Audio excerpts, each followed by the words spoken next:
I said I was going to do a video about Triphasic, so that's what this one's going to be. I might do more than one of these because the book is so long, and I'm not going to be able to address everything that's in Triphasic in this video, so just keep that in mind while watching, and I encourage everybody to just go read the book for themselves. I'm just responding to a few things that really stick out to me, some of the contradictions in the book. I did go back into the book and actually read through it, so I made some notes here, so I'm going to refer to some of the quotes that are in the book, but I'm going to try to make this as brief as possible. So the basic premise of Triphasic is that all three muscle actions, eccentric, isometric, and concentric, should be trained separately. And by emphasizing all three muscle actions separately, that when you're performing a dynamic muscle action, the whole is greater than the sum of each part. The one quote from the book here: if your training program consists solely of methods that train the concentric portion of dynamic muscle action, your athletes are heading into the season with a chain consisting of one strong link and two weak links. And this statement is referring to just traditional strength training with a normal eccentric tempo, no pause, and an intentful concentric contraction on the way up. It's not referring to concentric only strength training. But this assumes that you're not training eccentric and isometric actions with normal tempo training, which of course those things are also incorporated in just normal lifting. And if you want to talk about truly training eccentric force producing capabilities, you'd have to use a load that even when resisting as hard as possible, the load is still moving eccentrically. If you can lift the weight concentrically, it is very much so sub-maximal eccentrically. And I'll come back to this point in a little bit. So Cal tells the story of two shot putters who have the same 1 rep max on the bench press. But the athlete who can produce higher eccentric rate of force development is the one who can throw the shot put further. This is where that V-shape on the cover of the book comes from. So Cal makes the connection that the athlete who throws the shot put further utilizes the stretch shortening cycle better. That's why his V-shape on the force plate data is more sharp. So this observation is correct, but what follows is flawed. So Cal claims that it's the eccentric strength and eccentric rate of force development that elevates the one athlete over his teammate. So the advocated prescription for improving this eccentric strength is to perform slow eccentric reps while using 55% to 85% of 1 rep max. Again, that's not raising the ceiling to improve the ability to produce higher eccentric forces. So the book claims that the slow accentuated eccentric training will potentiate the muscle spindles and inhibit the Golgi tendon organ,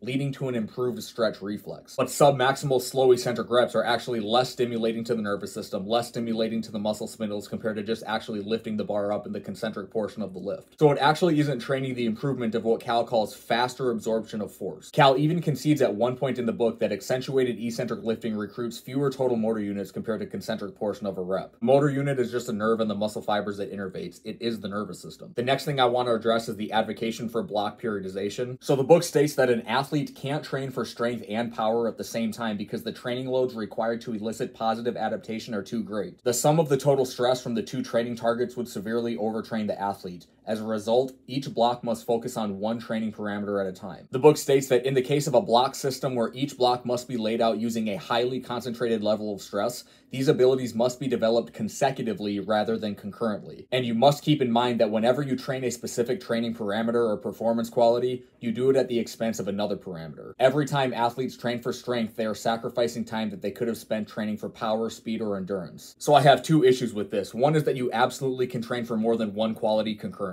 This is especially true for the case of strength and power. Power is dependent on strength. Power is just the product of force and velocity. So if you improve your ability to produce more force, you're going to be more powerful. If you improve your ability to produce force quickly or velocity, you get more powerful. So you get more powerful by getting stronger or getting faster. Power isn't necessarily something you train for, it's just a product of good training. And power is expressed via different contexts and tasks. Get back to that point in just a sec, but the other point I want to make about the block periodization is that the book examples of programming doesn't even follow block periodization. The programming examples in the book clearly attempts to train for strength and power in the same training block and even in the same training session. Now back to the point of making distinction between strength and power here. Another quote from the book is, with almost all athletic dynamic movements taking less than 0.2 seconds to complete, athletes will never develop their full force potential during competition. The only sport that does this is powerlifting, where athletes have upwards of 3 or 4 seconds to develop all of the power that they can muster. As a result, it is imperative that you train your athletes for force development, not just maximal strength. The implication here being that if you are training for maximal strength, it isn't also training for rate of force development, but it is. If you're producing maximal force into an external body of mass, you are also producing that force at the highest rate possible. Peak force and rate of force development are linked. This is even true when you're grinding out a heavy 1 rep max, especially when you're grinding out a heavy 1 rep max. This is clearly demonstrated when people perform isometric mid-thigh pulls. Those who produce the highest peak force typically also produce the highest rate of force development. The statement from the book implies that training under time constraints, 0.4 seconds or less, has greater carryover to sports. And you can make that argument in certain circumstances. I think it's pretty weak, but you can make that argument. And training under time constraints is great, but the greater your potential to produce peak force, the greater your potential to produce that force in less time. You don't have to attempt to do this while lifting. That's what sprints and plyos are for. That's really all I have for this video, and because the book is so long and contains so much information, the book kind of does jump around a lot, so it is pretty difficult for me to make a video that's gonna like jump from point to point in chronological order. If you want me to break this book down further, please let me know in the comments. I can do a few more videos on it because I want to make videos that are shorter in length. I don't want videos to be 45 minutes long. Again, I want to encourage everybody to go read the book for themselves. I just think there's some weird contradictions and some things in the book that don't make sense logically. So thanks for watching. I'll see you next video.